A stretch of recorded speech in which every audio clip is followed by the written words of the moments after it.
அனைத்து நல்லுள்ளங்களுக்கும் வணக்கம். நான் உங்கள் ரவிக்குமார். தொடர்ந்து 43வது அப்டேட் பார்க்குறோம் நம்ம. இன்று அதிகாலையில் நடத்திய தாக்குதல், ஈரான் மீது நடத்தப்பட்ட தாக்குதலில் மிக முக்கிய நிலைகள் மிகப்பெரிய அளவுக்கு பாதிக்கப்பட்டிருப்பதாக பகல் நேரத்தில் வந்த வீடியோ பதிவுகள் மூலமாக கன்ஃபார்ம் பண்ணலாம். ஏன்னா ஐஆர்ஜிசி தரப்பில் 3 எங்கள் முக்கிய வீரர்கள் இருந்ததாகவும் சொல்கிறாங்க.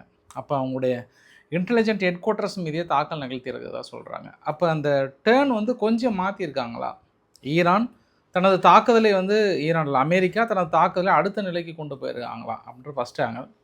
செகண்ட் ஆங்கிள் ஈரான் என்ன கிளைம் பண்ணுறாங்கன்னா, நிறுத்தி வைக்கப்பட்டிருந்த F-35 போர் விமானத்தை அடித்து முறித்து நொறுக்கி தள்ளிட்டோன்ட்டாங்க. பேரிச்சம்பழத்தை கூட அது வாங்க மாட்டாங்க யாரும், அந்த அளவுக்கு பிரித்து மேய்ஞ்சிட்டோம் அப்படின்னு சொல்கிறாங்க. அதற்கு ஈரான் தரப்பில் என்ன சொல்ல வராங்க, எந்த இடத்துல அடித்தாங்க, சுற்றி இருக்கக்கூடிய நிகழ்வுகள் என்ன, சவுதி ஹவுதி வார்த்தை மோதல்கள் சற்று அதிகமாகிவிட்டது.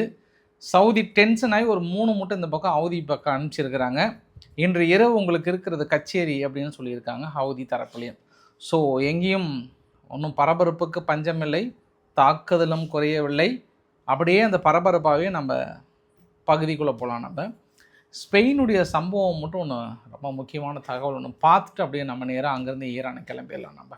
ஸோ பதிவுக்குள்ளே போகிறதுக்கு முன்பு நீங்கள் நம்ம சேனலை சப்ஸ்கிரைப் பண்ணலாம், சப்ஸ்கிரைப் பண்ணிட்டு வாங்க. மறக்காம பெல் பட்டனை கிளிக் பண்ணி ஆல் ஆப்ஷன்ஸ் கொடுங்க. வீடியோக்குள்ள போகலாம்.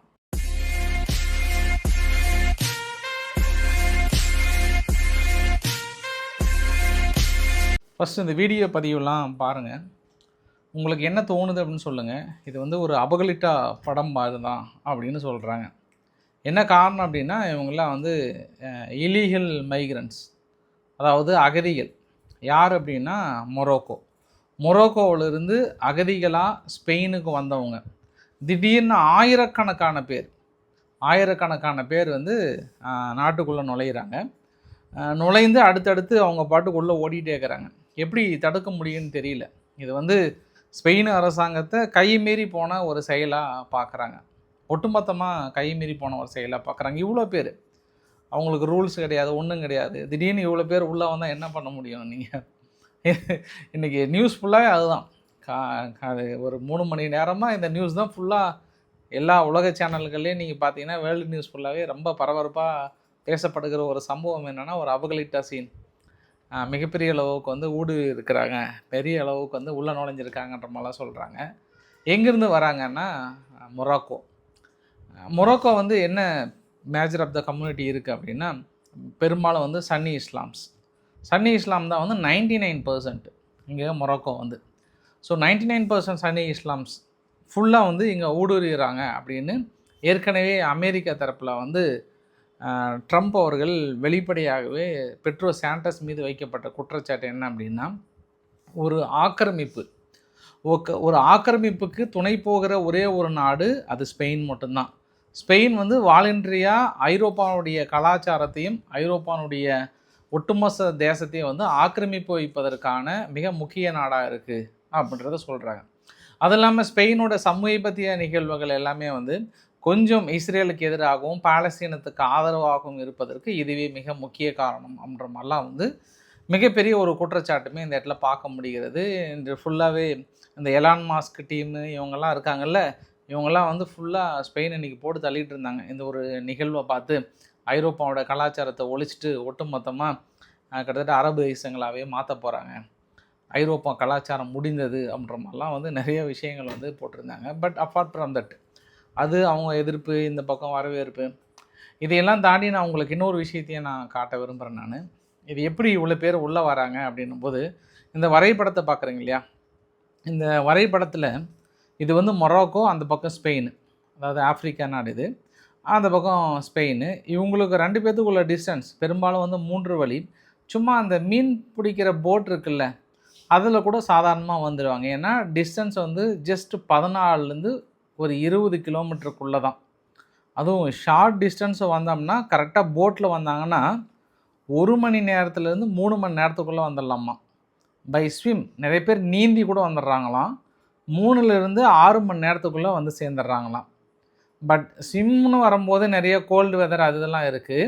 அது கரெக்டாக சீதோஷ நிலை பார்த்து தான் வருவாங்க. இப்போ கொஞ்சம் ஹீட் இல்லையா, அதனால் இப்போ கரெக்டாக நிறைய பேர் நீந்தி கூட வந்திருக்கலான்றாங்க. பட் இருந்தாலும் மோஸ்ட் ஆஃப் த இமிக்ரேஷன்லாம் வந்து பெரும்பாலும் போட்டில் தான், ஸ்மால் போட்டில் தான் வராங்க அப்படின்ற மாதிரி வந்து சொல்கிறாங்க. இதுதான் மெயின் பார்த்து ரொம்ப பக்கமே இருக்குது. அதனால் அவங்க சாதாரணமாக ஈஸியாக உள்ளே வந்துடுறாங்க. இன்னொரு விஷயம் கூட பாருங்கள், இப்போ ஃபுட்பால் வேர்ல்டு கப் நடந்ததில்ல, அதில் ஃப்ரான்ஸில் வந்து கிட்டத்தட்ட 6 வீரர்களுக்கு மேலே ஆஃப்ரிக்கன் மக்களை தான் நான் பார்த்தேன் நான். இவங்க யூகேவிலையும் பெரிய அளவுக்கு ஆஃப்ரிக்கன் மக்கள் தான் பெருளவுக்கு இருந்தாங்க. இவங்க ஐரோப்பா ஃபுல்லாக இருக்கிற எல்லா டீமையும் நீங்கள் எடுத்துக்கிட்டிங்க அப்படின்னா பெரும்பாலும் ஆஃப்ரிக்கா மக்கள் வந்து நிறைய பார்க்க முடிகிறது.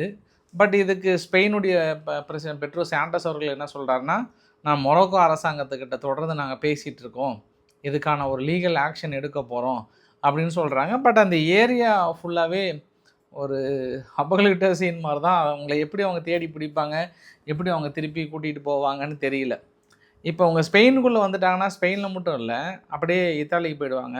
ஸ்பெயின்லேருந்து ஃப்ரான்ஸ் பக்கம், ஃப்ரான்ஸுக்குள்ளே நுழைஞ்சாங்கன்னா அதுக்கப்புறம் அடுத்தடுத்த ஐரோப்பாவுக்கு ஈஸியாக அவங்க போயிடுவாங்க, அவ்வளோதான்.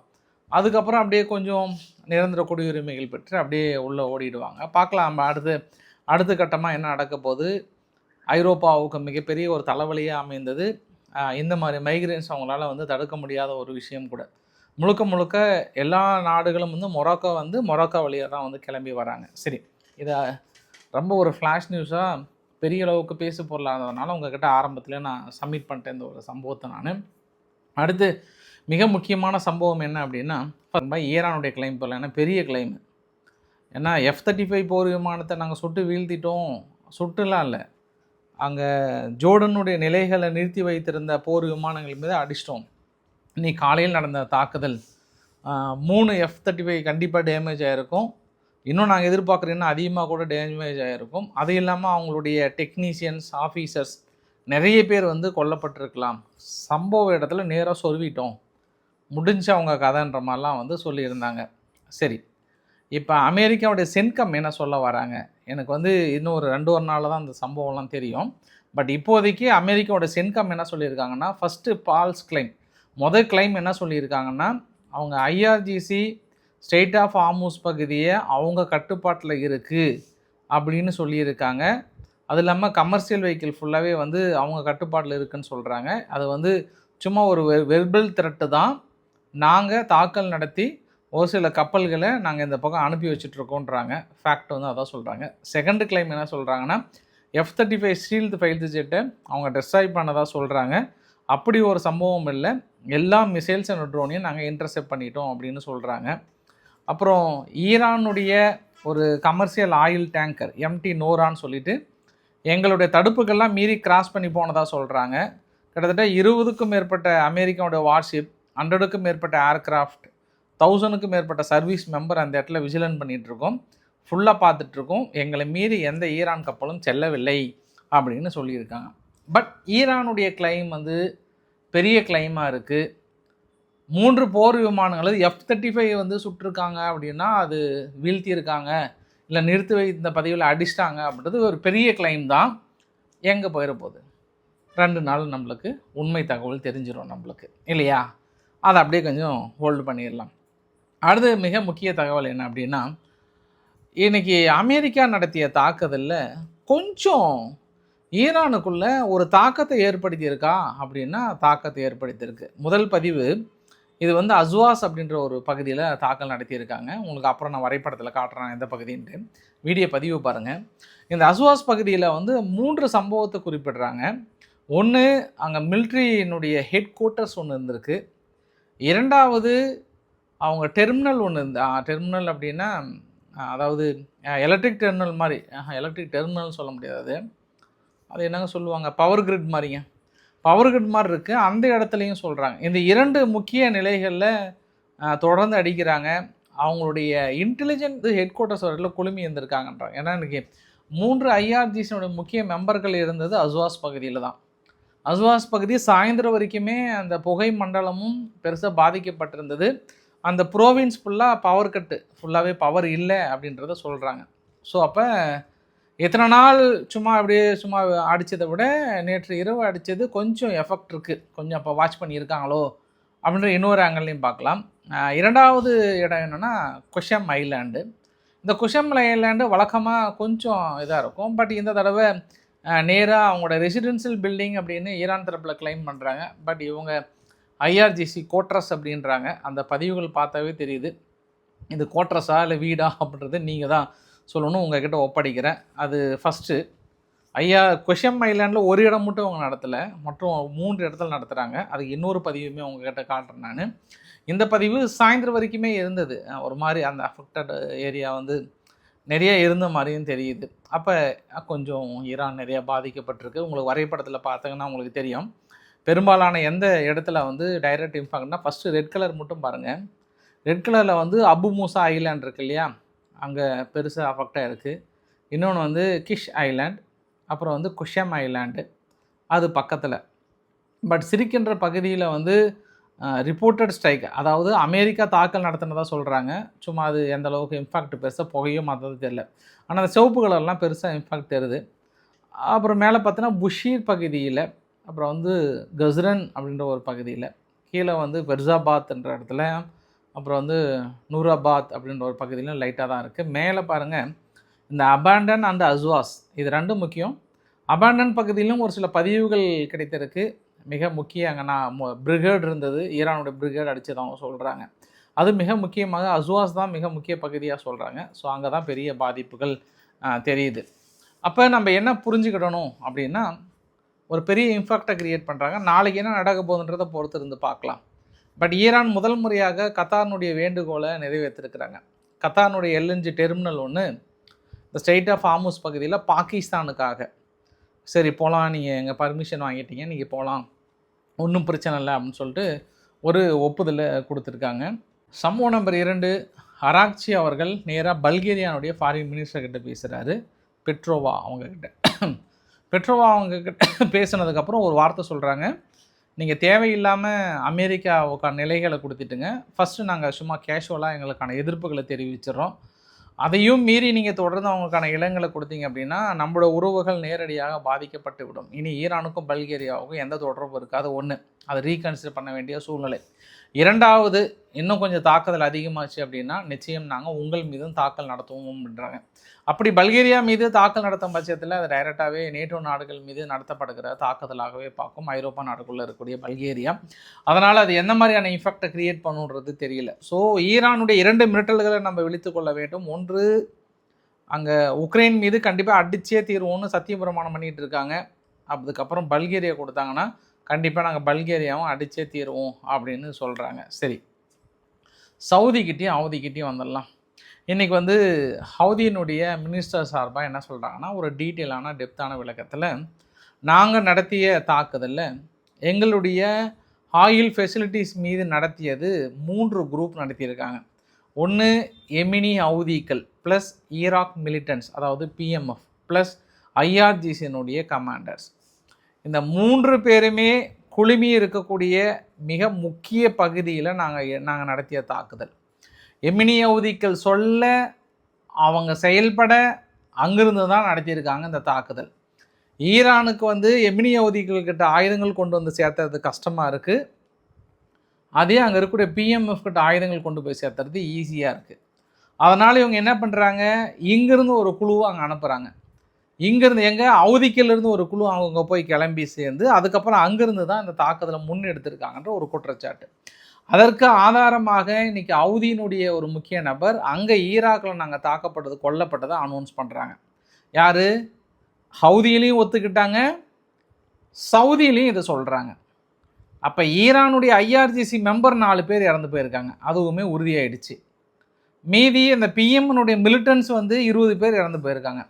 அப்போ மொத்தமாக நம்ம என்ன புரிஞ்சுக்கிறோம் அந்த இடத்துலனா, 3 நாட்டு வீரர்கள் இறந்து போயிருக்காங்க. ஹவுதி வீரர்கள் இறந்து போயிருக்காங்க, IRGC இறந்து போயிருக்காங்க, PMF இறந்து போயிருக்காங்க. அப்போ சவுதி சொல்கிறது உண்மையாக தானே? அப்போ 3 பேர் இணைந்து தானே இந்த தாக்கல் திட்டத்தை நீங்கள் பிளான் பண்ணியிருக்கீங்க. அதனால தான் இந்த ஒரு தாக்குதலை நாங்கள் முன்னெடுத்தோம். இந்த தாக்குதல் நாங்கள் நடத்தியது சரி, அதில் எந்த மாற்று கருத்துமே இல்லை. மீண்டும் வரும் பட்சத்தில் ஈராக் அதை தடுக்காத நிலையில் நிச்சயம் மிக கடுமையான தாக்குதல் நிகழ்த்தப்படும் என்பதை நாங்கள் இறுதியாக எச்சரிக்கிறோம். சப்போஸ் அவங்க எங்கே எண்ணெய் இது அடித்தாங்கன்னா, PMFக்கு சொந்தமான எண்ணெய் கிடங்குகள் அங்கே அதிகமாக இருக்குது, எங்கள் அளவுக்கு அவங்கக்கிட்ட இருக்க அதையும் நாங்கள் அடிப்போம் அப்படின்னு ஹவுதிகள் தரப்பில் சொல்கிறாங்க. இப்போ ஹவுதிகள் என்ன சொல்கிறாங்க, ஹவுதிகளினுடைய லீடர் அதாவது அவங்க அப்துல் மாலிக் அல் ஹவுதி அவர்கள் என்ன சொல்கிறாருன்னா, சவுதி அரேபியா நீங்கள் ஒன்று மனசுக்குள்ளே வச்சுக்கிடணும். உங்கள்கிட்ட வந்து ஒட்டகம் இருக்குது, ஆடு இருக்குது, இன்னும் நிறையா விலங்கினங்கள்லாம் இருக்குது, கழுதை கூட வச்சுருக்கீங்க, உங்கள் சுமைகளை தூக்கிட்டு போகிற கழுதைகள் இருக்குது. இந்த மிருகங்களுக்கு ஒன்று கூட சேஃப் கிடையாது. இனி நாங்கள் அடிக்கிற அடியில் இந்த மிருகம் கூட காணாமல் ஒழிக்க போகிறீங்க, ஒன்று கூட உங்கள்கிட்ட இருக்காது. உங்களோட லைவ் ஸ்டாக்கை ஒட்டு மொத்தமாக அழிக்க போகிறேன், நீ முட்டைக்க போகிறேங்க அதையான்றாங்க. எப்போ ஒட்டகம் உங்களை என்னப்பா பண்ணுச்சு, சுமை தூக்குற கழுது என்ன பண்ணுச்சுப்பா உங்களுக்கு, ஷீப்பப்பா நாங்கள் இதுக்கப்புறம் எல்லா லைவ் ஸ்டாக்கும் முடிக்க போகிறோம் அப்படின்னு சொல்லிட்டு அடுத்த டைலாக் தான். ஏங்க நம்ம ஊரில் பேசுகிற டைலாக் சொல்லியிருக்கிறாங்க. அதாவது சவுதி பொறுத்த வரைக்கும் அமெரிக்காவுக்கு ஒரு பால் கொடுக்குற மாடுங்க. அந்த பால் கொடுக்குற வரைக்கும் தான் அந்த மாட்டை வச்சுருப்பாங்க. முடிஞ்சதுன்னா அந்த மாட்டை வந்து கறிக்கு கொடுத்துருவாங்க, கசாப்பு கொடுத்துருவாங்க. அது மாதிரி தான் இன்றைக்கி சவுதியோட நிலமை. ஏதோ எண்ணெய் வளம் இருக்கிறனால அமெரிக்கா பயன்படுத்துகிறாங்க, இல்லைன்னா தூக்கி போட்டு போயிடுவாங்க. நீங்களாம் ஒரு பால் கொடுக்குற மாடு தானே அப்படின்ட்டாங்க. என்னப்பா எங்கள் டைலாக்கெல்லாம் இப்படி சொல்லிங்கன்னா எப்படிப்பா, அப்புறம் நாங்களாம் என்னப்பா டைலாக பேசுறது? 2 நாள் பாருங்கள், அங்கே வேறு பக்கத்தில் அவங்களுக்கு என்ன கோவம்னா நாய்களுக்கு எப்படி நீங்கள் எங்கள் நண்பர்களான லைவ் ஸ்டாக்கு இந்த ஒட்டகத்தை இதெல்லாம் தாக்கல் நடத்தலாம்னு சொன்னது காது கேட்டிருக்குன்னு நினைக்கிறேன். நான் இங்கிருந்து எதிர்ப்பு கண்டனம் தெரிவிக்குது. நம்மலாம் வழக்கமாக என்ன மாதிரி கண்டனம், கடும் கண்டனம் தெரிவிப்பில்ல, அந்த மாதிரி எப்படி நீங்கள் எங்கள் இனத்தை நீங்கள் தாக்கல் நடத்தலான்னு இங்கிருந்து கண்டனம் தெரிவிக்குது. அவதி கேட்டுக்கோங்க பாரு, எங்கள் பக்கத்து வீட்டு நாய் கூட உங்களுக்கு கண்டனம் தெரிவித்து கொண்டிருக்கிறது. ஏன்னா ஒட்டகத்தையும் ஆடுகளும் அங்கே இருக்க நாய்களையும் கொண்டு வராதிங்கப்பா, அது வேறு காது கட்டுறப்போது நான் அதிகமாக குலைக்க போகுது. இல்லை இன்னொரு விஷயத்தையும் சொல்கிறாங்க. யார், ஹவுதிகள் வந்து நார்மலாகவே சிங்கப்பாதையா பூ பாதையா அப்படின்னு முடிவு பண்ண வேண்டியது சவுதி தான். அவங்க முடிவு பண்ணிட்டாங்க, சிங்கப்பாதைன்றதை முடிவு பண்ணிட்டாங்க. நாங்களும் தயாராகிட்டோம்.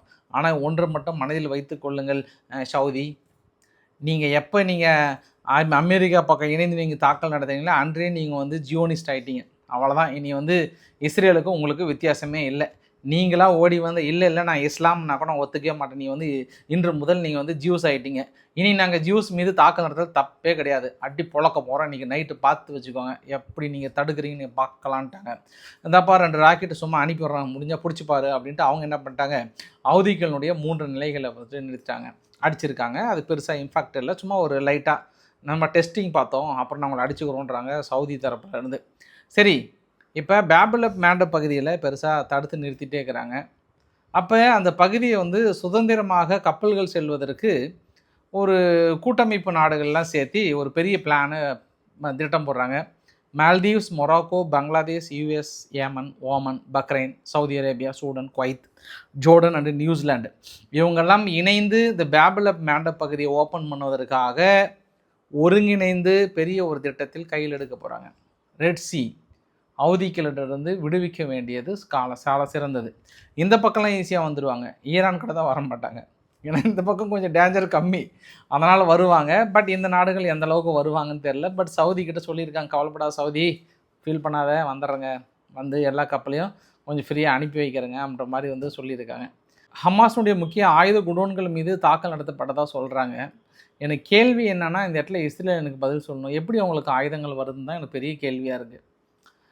எகிப்துக்குள்ளே உள்ளே வரது இன்னுமே நீங்கள் செக் பாயிண்ட் வச்சுருக்கீங்க, செக் பண்ணிட்டு தான் உள்ளே அனுப்புகிறீங்க, அதுதான் ஒரே ஒரு சோர்ஸு.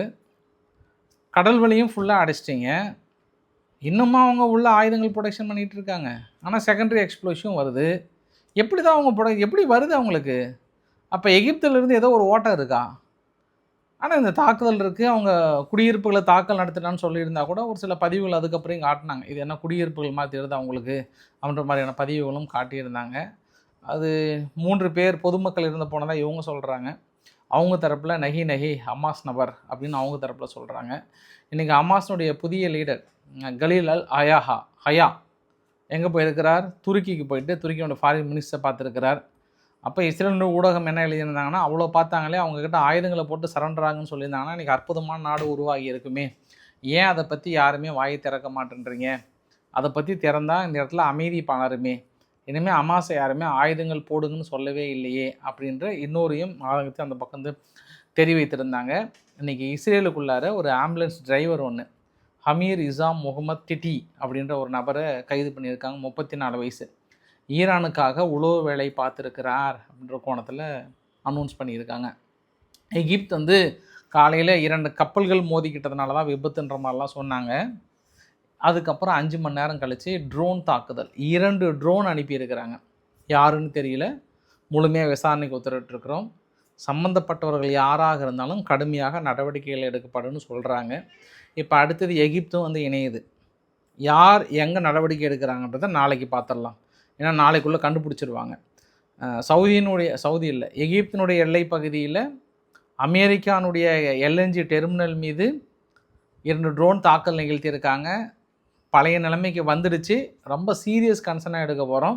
பதில் தாக்குதல் பிரித்து மேய போகிறோன்றாங்க. ரைட்டு, அடுத்த நாள் என்ட்ரின்றதை கன்ஃபார்மாக வச்சுக்கோங்க. குவைத் என்ன சொல்கிறாங்கன்னா, முந்தானியத்தை நடத்திய தாக்குதலில் ஒரு சீனாவுடைய கம்பெனி மீது தாக்கல் நடத்தியிருக்கிறது ஈரான். அதில் சீனாவுடைய நபர்கள் ஒருத்தர் வந்து கொல்லப்பட்டிருக்கிறார் அப்படின்னு குவைத்தினுடைய டிஃபென்ஸ் மினிஸ்டர் சொல்கிறாங்க. நீ சீனா, நீ ஈரான் கிட்ட கேட்டுக்கோங்கன்னு இருக்காங்க.